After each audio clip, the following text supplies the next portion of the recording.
welcome to the CTO graveyard.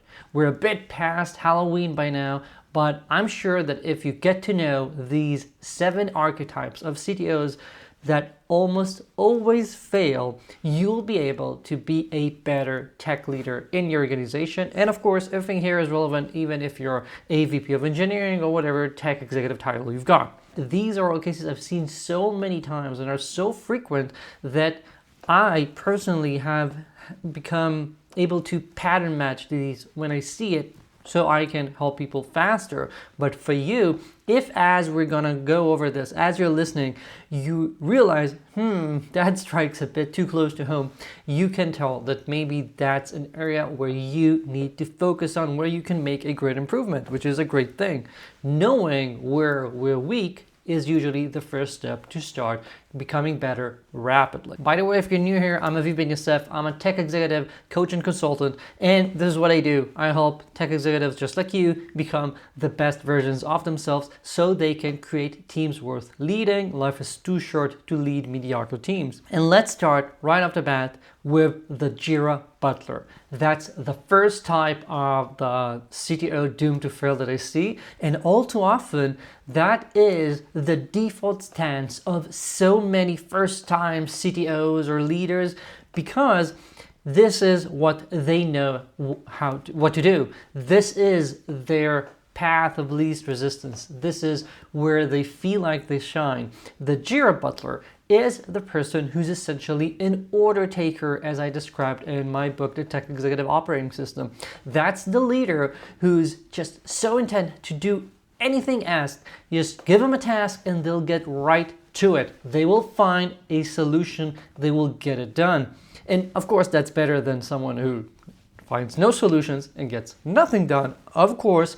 However, this is overly obsessed on getting the simple things done as being essentially a glorified team lead, someone who just wants to make sure things are going along, who's essentially a scrum master. There's just so much you can achieve operating at that level. You're missing out on being more strategic, being a real executive in the company, and not just someone who takes orders from their peers and makes sure they are implemented. This type of CTO usually comes from a very solid engineering background, knows how to get things done, and therefore uses that as a crutch to a point where it's too much, and getting outside of their comfort zone and talking to their peers about the business needs, asking why, giving healthy pushback, all of those feel a bit foreign to them in their responsibility as a CTO. If you're feeling that might be you, you can start by moving upstream, by deciding to not just saying yes, yes, yes, and would you like fries with that, but moving on to asking real questions, being part of the executive meetings, being part of the executive team, and not just being the person who is last to know about decisions when it comes time to implement them. And I'll add that when we have Jira Butlers, we usually have a lot of burnout as well. The CTO or the people around them are so intent on getting things done so fast that you usually burn out very quickly. You cannot see the real reason why you're doing things. You become a feature factory, and therefore people, good people usually, burn out much faster than they ought to. And let's move on to the happy camper. That's the person who essentially thinks, everything's fine. They're content. Unfortunately, oftentimes when I see this archetype, it's because I was brought in by someone else who is not content. Someone like the CEO, the VP of product, other co-founders who feel like things should be improving, but they don't know precisely what needs to improve, don't know how to do it, don't know how to provide the CTO with the right feedback. So when I come to that person, oftentimes they're like, yeah, everything's good. They might be really oblivious. When they think things are doing well, that's because they never even saw anything better. They just think they're doing good enough, but the rest of the company can see that, this is not the type of quality bar we would like, or we would like to have a team that moves differently, that has a different level of impact, but the CTO is just not aware of that gap. Some people, if they've never taken part in a much better team, don't even know how to imagine the possibility of things being that much better. I've seen it a lot. And the Ivory type is when things are genuinely doing well, they are okay. However, that has resulted in the CTO becoming so complacent, they're essentially in cruise control. And I've seen this, for example, when startups had a peak where engineering essentially was not the bottleneck. So for a time, they could get a lot of things done. They worked on frameworks, on architecture, and did a lot of long-term stuff because they weren't the bottleneck and they felt good about themselves. However, when there was an inflection point and things started changing, the CTO remained too complacent for too long, and this always or almost always reaches a point where engineering eventually becomes the bottleneck, and then it is too late to act rapidly, because changing culture fast is not easy. Realizing that we were content a lot earlier would have helped. You have to remember that what got you here won't keep you here.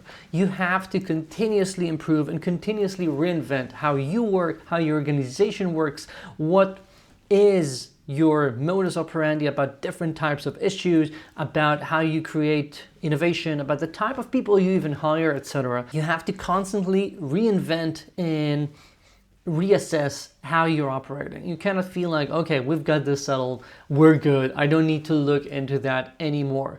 That might be the case for a few months, for 6 months, but in a startup environment, nothing really is ever settled. You have to keep reinventing yourself. You have to keep making improvements. And I know that might sound like it's very tiring, but I would rather be working on something actively as opposed to realizing way too late that I missed my chance. Oh, and now we're getting to another type that I hold dearly because I used to be that one, and that is the eternal cynic. The person who always shoots down any ideas they see, who can always tell you precisely how something will go wrong, why it's going to be too costly, why it's going to take more time. Here are all the edge cases you weren't thinking about.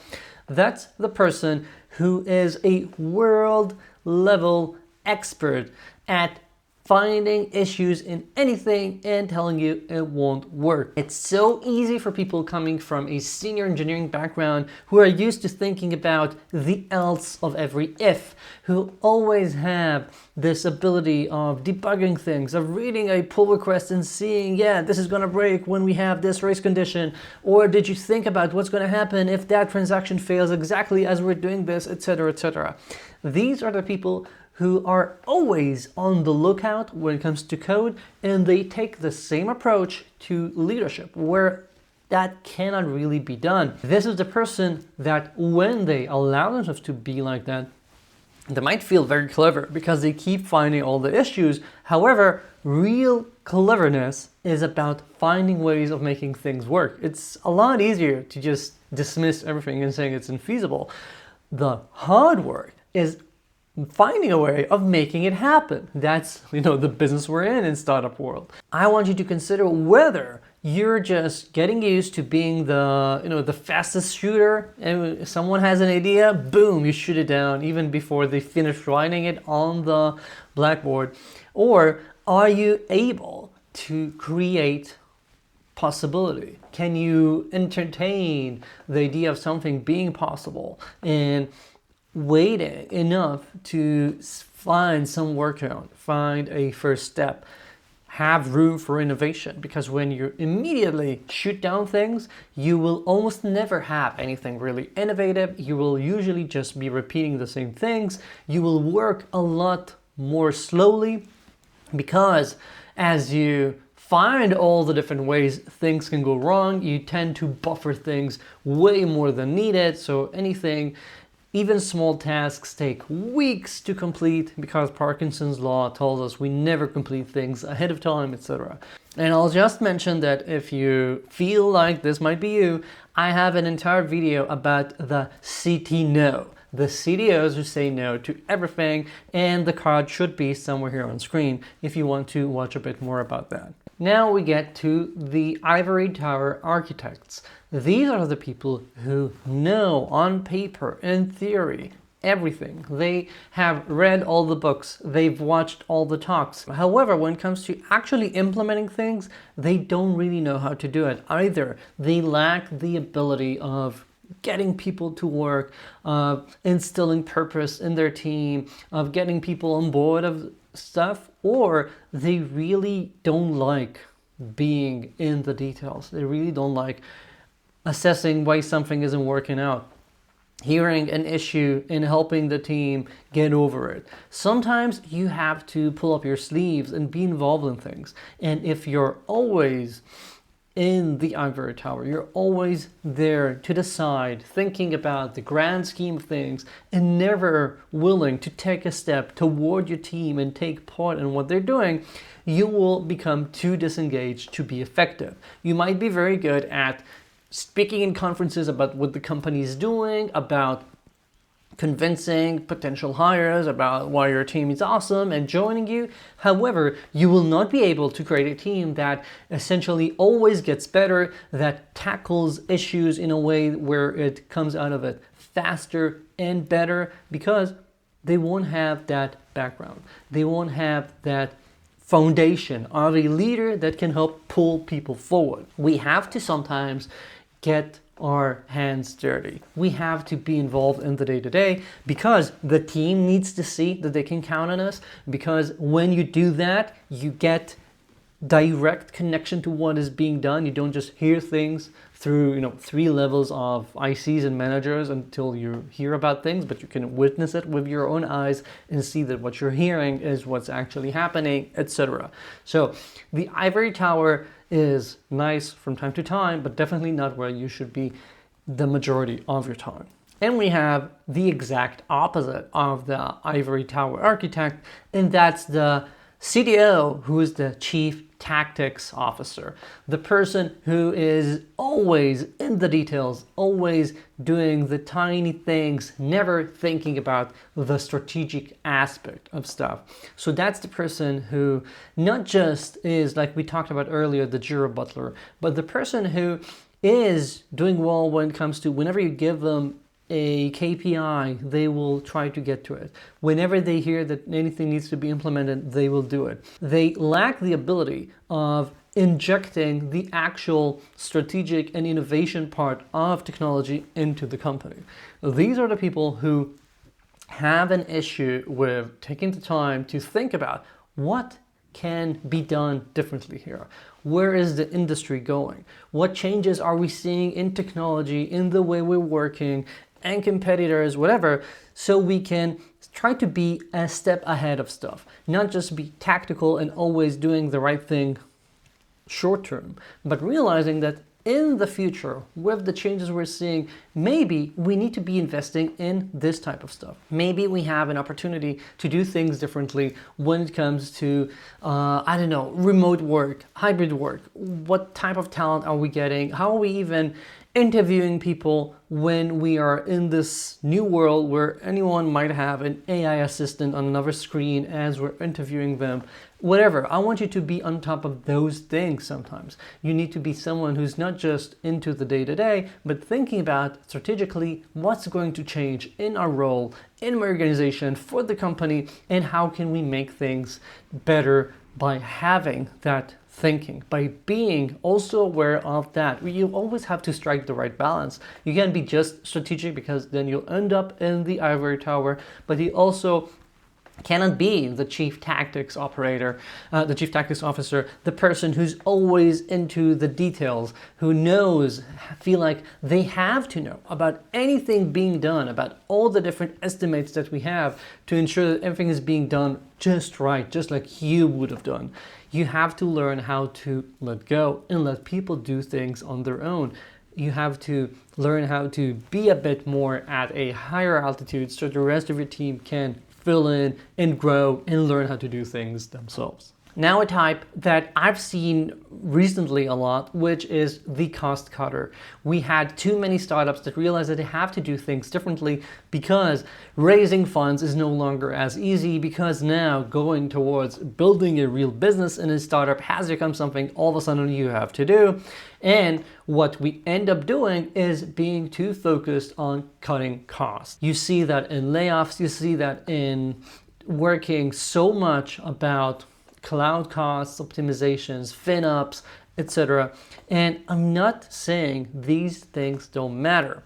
However, I am saying you cannot just think about cutting the bottom line, because then you miss out on the fact that for most startups, where we have the most to gain is learning how to be more effective, how to operate in a way where we increase the top line. I'm not saying that cost cutting is not important. I actually have a whole series of things that I call the profitable engineering way of doing things. And that's about, just not about counting pennies, but about how do we make our team more profitable as a whole? How do we bring in more value as opposed to ensuring that we're not spending too much over here and over there? For example, I routinely see people focusing so many efforts on cutting cloud costs, and when I sit down and I say, you just spent months of engineering on saving a few $1,000s every month on your AWS bill, that already doesn't have a positive ROI.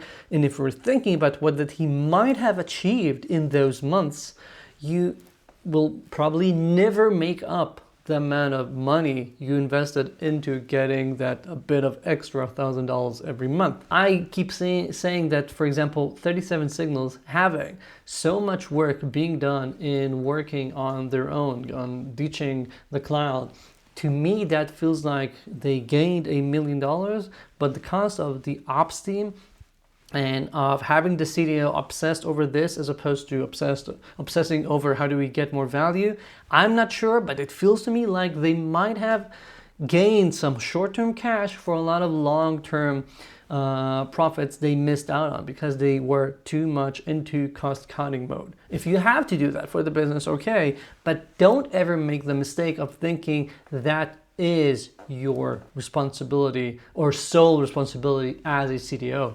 You have to ensure that your organization is profitable, but we do that by ensuring that it's not a cost center, not cutting on all costs, but realizing how do we make these people be so profitable, the CEO, the board actually come and tell me, hey, I want you to have even more people, because every engineer we add actually increases our top line. How do we make that happen? That ought to be your focus instead of just focusing on finding all the lines in the spreadsheet that you can delete and eliminate to save a few more bucks this month. This is usually also going hand in hand with being overly obsessed with tech debt as opposed to innovation, as opposed to tech capital. What can we create? What can we do innovatively? What sort of experiments might we have to make our engineering organization a lot more effective, not by cutting costs, but by being able to drive value so much faster? So can we create tools? Can we create the frameworks to allow experiments to happen faster, to allow marketing to be more autonomous, to see that we are iterating fast enough on our different ideas, on eliminating features that don't work out, so our maintenance costs doesn't keep increasing because we have so many of these experiments that ended up failing and we never learn how to clean up after us. You have to find ways of being better with time. And if you want to learn more about healthy innovation in startups, get the sample chapter of my book, The Tech Executive Operating System, which is the sample chapter you get for free on the book's website, which you can find in the notes in the description of this video. And if you do that, you'll be able to not just be a cost cutter, but turning your organization from a cost center into a profit center, into an innovation center. Again, our dream is to have the board tell you, I want you to keep getting more people. This is just a money-making machine, essentially. And lastly, we have the hero, the person who always comes to the rescue if there's an outage in the weekend or overnight. That's the CTO who's always on call, who's always available, who knows all the different areas. Oftentimes this goes hand in hand with being someone who is essentially creating too much chaos or maintaining the chaos, because you're able to keep all of those plates spinning and you feel like you're really good at that. And maybe people actually appreciate that because they see you as a person saving them in the middle of the night, and everyone is happy and like, yeah, Joe just did a good job. However, is anyone thinking, why does this keep happening overnight? Maybe what we need is not someone who's really good at solving bugs in the middle of the night, but maybe we need someone who can also introduce enough processes and enough checks and growing our team in a way that makes them ensure they don't have so many quality issues. They don't need someone to save them constantly. They don't need to always wake up over the weekend. They don't need you to cuddle them and feel like you're protecting your team because you're answering the issues at night, because instead of having them wake up, but you're just cuddling them and you're stopping them from having enough agency and ownership to care enough about things and fix them once and for all. Don't be that person who is always there for the rescue, to the rescue of the team. You cannot be a superhero for too long, because that's not healthy. Even if your team is not going to grow too much, even if you're not going to hyper grow,